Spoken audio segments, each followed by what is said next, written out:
Shalom, King David here. 20-minute book highlights: The Secret History of Human Research, the Great Mud Flood of 1834, the 1587 Plasma Event, the Biblical Flood, and other historical reset theories by Donnie Davis. So if you haven't seen my previous videos on this book reading highlights, then go and check them out. You'll be able to familiarise yourself with the stories: Mud Flood and Tartaria and repopulation, clones, etc.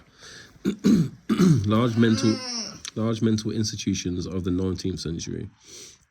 Many mud flood theorists believe the ratio of mental hospitals was too large for the population in the 19th century.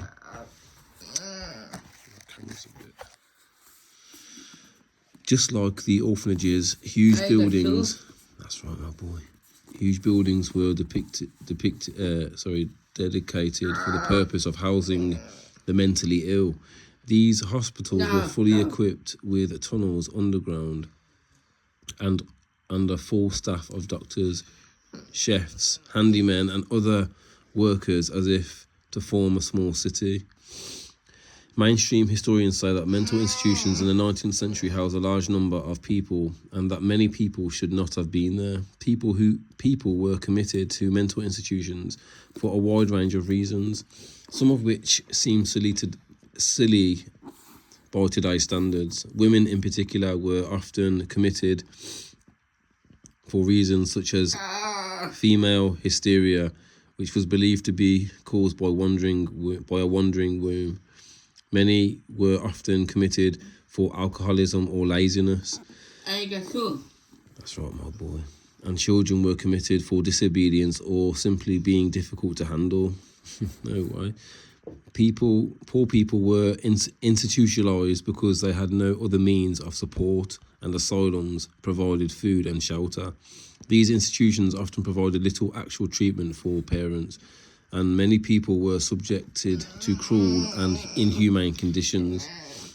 Mud flood theorists wonder if these lunatic asylums were actually for people who knew too much or who refused to go along with the false narrative of fake history. Do you understand? So they present you their narrative of history, but if you know the truth and you go against it, then suddenly you end up in one of these places, man. Do you understand?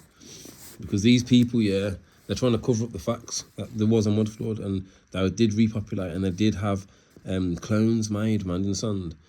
The lost generation. The lost generation is a term used for a people born between the years 1883 and 900. It was coined by the author Gertrude Stein. The name refers to individuals who came of age during the First World War. The term allegedly refers to the disorientated, wandering, directionless spirit of many war survivors in the post-war period. That's right, my boy. However, could this term actually refer to children who seem to have appeared out of nowhere? Perhaps after a mud flood reset, many children had no parents and were fed lies about their history and origins, like we are today.